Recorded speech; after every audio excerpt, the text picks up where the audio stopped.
महंत जी, राष्ट्रीय मुद्दा इस समय मणिकर्णिका घाट को लेकर के चल रहा है, आप किस तरह से देखते हैं? नहीं, हम तो जो देख रहे हैं, मणिकर्णिका घाट जो है बेसिकली मणिकर्णिका तीर्थ है।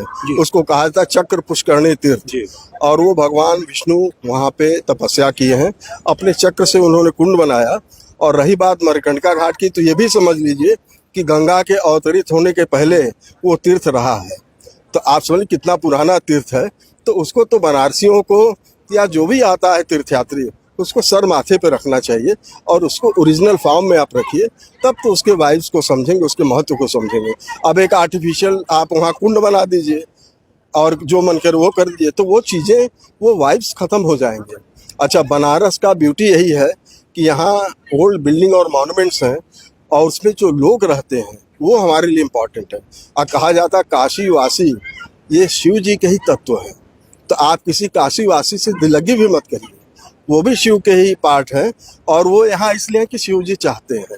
तो ये शिव जी का अपना इकोसिस्टम है। तो इकोसिस्टम चेंज करने का ना हमें कोई अधिकार है ना आपको कोई अधिकार है।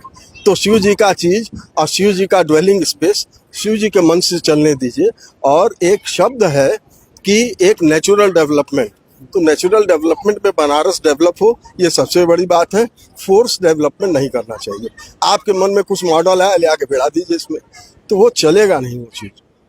आखिरी सवाल, लोग कह रहे हैं कि मूर्तियां जो हैं वो संरक्षित कर दी जाएंगी और जो मूर्तियां टूटी हैं और एआई जनरेटेड वीडियो। अब देखिए, ऐसा है, हमको पॉलिटिकल उसमें मत घसीटिए, लेकिन ये सत्य है, वहाँ तोड़ फोड़ हो रहा है और काशी वासी अंधे नहीं है, ये समझ लीजिए। और इसको अगर कोई कहेगा कि नहीं तोड़ फोड़ रहा है, सब कहेंगे नहीं तोड़ फोड़ हो रहा है।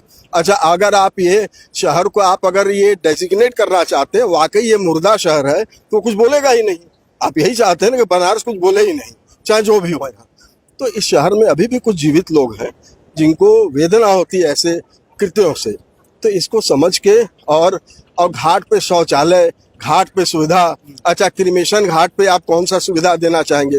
क्रिमेशन घाट का तो ये भी नियम है, वहाँ बिना चप्पल जूते के जाते हैं और शौच वगैरह सब वर्जित है। आप क्या वहाँ डेवलप करना चाह रहे हैं?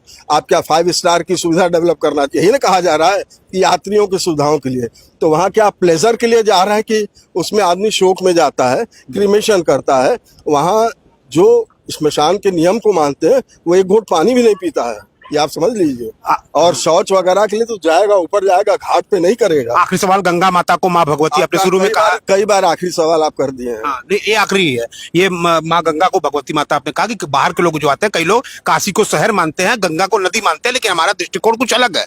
लेकिन गंगा जी में भी कई ऐसे मैंने देखे। यार, हमारा दृष्टिकोण का पूरा दुनिया का दृष्टिकोण अलग है। और गंगा का नाम आप दुनिया के किसी कोने में लीजिए, लोगों का श्रद्धा से सर झुकता है। कोई एक नदी आप बताइए इस तरह का कैरेक्टर जिसका हो, आप क्या बात करते हैं? अच्छा, जीवित भगवती आपका आपके मतलब शहर में विराजमान है, ये तो हम लोग का अहोभाग्य है। और यही तो काशी के 3 कंपोनेंट है, भगवती गंगा, बाबा विश्वनाथ और स्पेस ऑफ काशी। और तीनों जो है मुक्ति देने के लिए सक्षम है।